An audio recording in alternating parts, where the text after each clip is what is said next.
बिस्मिल्लाहिर्रहमानिर्रहीम। अन उमर इब्न अल-खत्ताब रज़ियल्लाहु अन्हु क़ाल बैनमा नहनु जुलूसन इंद रसूलिल्लाहि सल्लल्लाहु अलैहि वसल्लम ज़ात यौमिन इज़ तलअ अलैना रजुलुन शदीदु बयाज़ि सियाबि शदीदु सवादि शि'रा ला युरा अलैहि अथरु सफ़र व ला यअरिफुहु मिन्ना अहदुन हत्ता जलस इला नबी सल्लल्लाहु अलैहि वसल्लम। यौज़ल नबी करीम सल्लल्लाहु अलैहि वसल्लम आखिरी दौर की मदीना मुनव्वरा की मस्जिद नबवी की नास दे सहाबा किरामो یو مجموع ورته ناسته ده. یو سړی راښکاره شو بالکل ناشنا و، د مدینې خلکو نه پیژاند، نه په هغې باندې د سفر څه آثارو. نو د دې مطلب دا دی چې کله یو ناشنا سړی راشي نو آلریډي د هغې نه دا خبره ظاهریږي چې دا سړی چېرته سړی دا مسافر دی، خو لیکن هغه نه چا پیژندل او نه پې د سفر آثارو. او د صحابه کرامو په دې مجمع کې راغی او د نبي کریم صلی الله علیه وسلم خواته کېناستو.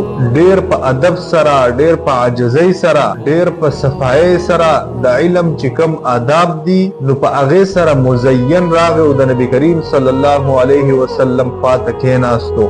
نبی کریم صلی الله علیه وسلم نه سوالات او تپوسونه وکړه، ډېر په ادب سره، ډېر په احترام سره. سوال کول دا علم زیاتوي، په سوال سره په علم کې اضافه راځي او په سوال نه کولو سره علم دفن. حضرت جبرئیل علیه السلام راغی او د نبی کریم صلی الله علیه وسلم مخې ته کېناستو او د خپل زنګونان را مات کړه او ډېر په ادب او په عاجزۍ او په احترام سره د خپل لاسونه په خپل زنګونانو باندې کېښوده. د نبی کریم صلی الله علیه وسلم نه یو څو تپوسونه وکړه. اول تپوس یې د څه په باره کې کړلی؟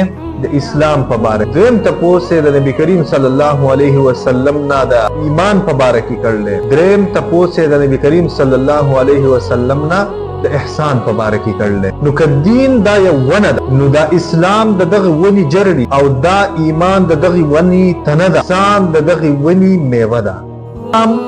دا د ظاهري اعمالو سره تعلق سره، د ژبې سره، د بدن سره د اسلام تعلق. اسلام معنی څه ده؟ تابع کېدل، ځان تابع کول. دا ستا چې کوم بدن دی دا د الله تابع. ایمان څه شی دی؟ ایمان دا د باطن سره تعلق سره، او احسان دا د انسان او د الله رب العالمین په منځ کې چې کوم تعلق دی نو دا د هغې نوم. نو د اسلام مثال دا د څه دی؟ د جسم. د ایمان مثال دا د څه دی؟ د زړه دی. د احسان مثال دا د روح دی چې په بدن کې کله روح نه وي نو دغه جسم دغه بوټی دا بیا کار نه کوي. نو کله چې ستا ایمان مضبوط دی، کله چې ستا اسلام مضبوط دی نو ستا به هغومره څه مضبوطي؟ احسان. او احسان دا چې منځ هغه ستا نور وګرځي، تلاوت ستا د سترګو اوښ کې وګرځي چې کله تا منځ کې، ته عبادت کې، ته تلاوت کې، نو په هر ټیم کې ستا مخې ته دایي چې الله رب العالمین ته زه مخې ته ګورم او تلاوت کوم. او دا خبره ولې؟ دا خبره په دې حدیث کې ولې بیان شوې ده چې کله ستا داسې تصور راغی چې الله رب العالمین زما مخې ته دی او زه د هغې مخې ته عبادت کوم، نو په دې کې بیا انتهایی عاجزي، په دې کې بیا انتهایی د زړه نه عبادت کی. خو چې کله ستا په زړه کې خبره یې لکه نن سبا چې موږ او تاسو په مانځه کې ولاړ یو، جسمي ها هنا و قلبي لدی، دلته به ته عبادت کې په مونځ باندې به ولاړې، تلاوت به کې، خو لیکن ګرځې به په بل ځای. نو دا عبادت د دې بیا څه اثر په انسان باندې نه راځي. دا د انسان په زندګۍ کې تبدیلی نشي راوستی، دا د انسان زندگی انقلابی نشي جوړول. نو د ټولو نه اول تپوس یې د څه په باره کې کړلی؟ اسلام په باره. اسلام په باره کې نو حضرت جبرئیل علیه السلام فرمایي اخبرني عن الاسلام، ما ته څه وکړه؟ د اسلام په باره کې خبر راکړه. نبی کریم صلی الله علیه وسلم ورته جواب ورکړي. او دا خبر خو جبرئیل علیه السلام ته معلومه وه. اسلام څه ته ویل کېږي؟ ایمان، احسان، قیامت، علم چاته دی او چاته عمل علامات څه دي، دا علم هغې ته وو. نو هغې بیا دا تپوسونه سره کول. تپوس یې دې دپاره کاو، کله کله به ته یو تپوس د دې دپاره کې چې تا ته به علم وي، خو چې کوم ستا سره په مجلس کې نور خلک ناست دي هغې ته د هغه څیز په باره کې علم نه وي، نو ته د خلکو د پوهې دپاره ته داسې یو تپوس وکړې چې د خلکو ته هم د هغې په باره کې څه ولګي؟ پته ولګي او هغه پوه. د جبرئیل علیه السلام ته پته وه، لیکن د نبی کریم صلی الله علیه وسلم نه تپوس کوي چې ما ته د اسلام په باره کې خبر راکړه. چې اسلام څه ته ویلې. نبی کریم صلی الله علیه وسلم ورته فرمایل اسلام دا د څو څیزونو سره تعلق ساتي. اقرار باللسان، الاسلام ان تشهد ان لا اله الا الله. اسلام دا دی ته گواهی وکړې چې عبادت لایق بل هیڅوک نشتا ما سوا د چانا د الله نه. دا بوتان، دا پیران، دا مزارونه، دا چیزونه ستا معبودان نه. معبود څوک دی؟ یو الله دی. وان محمد رسول الله، او نبی کریم صلی الله علیه وسلم سره الله رسول دی، معبود نه دی بلکې د الله رسول دی. دا د الله او د بنده ترمنځ یو واسطه ده. الله رب العالمین پیغامات هغه د الله په بندګانو کې په یو خاص بنده باندې را نازلېږي او دغه بنده بیا ټول خلکو ته څه کوي؟ تشریح کوي، هغه رسوي، هغې وضاحت کوي. وتقیم الصلاة، او څه کوي؟ منځ قایمه. وتؤتي الزکاة، او دغه رنګي که ته صاحب نصاب په تا باندې زکات لازم وي نو دغه زکات به څه کوې؟ دا به هم ادا کې. وتصوم رمضان، تا په حج کولی شو، د هغې اخراجات دې برداشت کولی شوه نو په تا باندې بیا په ټول عمر کې یو ځل حج کول څه دي. او دغه رنګي د رمضان المبارک چې کومې روجې راشي نو هغه به هم نیسې. وتحج البیت ان استطعت الیه سبیلا، او دغه رنګي حج د بیت الله به کې، خو په دې کې شرط دا دی که چېرته ستا هلته طاقت و. هغه جواب ته ګوره، جواب څه کوي؟ صدقته، تا رښتیا وویل. فعجبنا له یسأله ویصدقه. وایي موږ تعجب وکړو صحابه چې دا سړی خو هم سوال کوي او هم څه کوي؟ تصدیق خلک کله کوي؟ کله تا ته یو څیز په باره کې مخکې نه علم وي او ستا په مخ کې څوک د هغې تذکیره وکړي نو ته به یا د هغې څه کوې؟ تصدیق کوې یا به یې تردید کوې. ولې به کوې؟ ځکه تا ته د هغه څیز په باره کې علم شته دی. هغه ووایي چې یاره موږ تعجب وکړو چې دا سړی تصدیق څنګه کوي؟ دې ته خو پته نشته او دا تصدیق کوي. وایي موږ یو تعجب وکړو، خو دې ته خو پته نشته چې دا سوالات چې کوي نو دا څوک دی. قال فاخبرني عن الايمان. اوس راغی چېرته؟ د ظاهر نه راننوتو باطن ته. نبی کریم صلی الله علیه وسلم ورته وفرمایل ان تؤمن بالله، دا چې ته څه وکړې؟ ایمان راوړې په الله باندې، ایمان راوړې په الله باندې. وملائکته، او د هغه فرشتو. وکتبه، او د هغه چې کوم منزل کتابونه دي په هغې باندې ته اجمالا څه وکړې؟ ایمان راوړې. او په نبی کریم صلی الله علیه وسلم باندې تفصیلا څه وکړې؟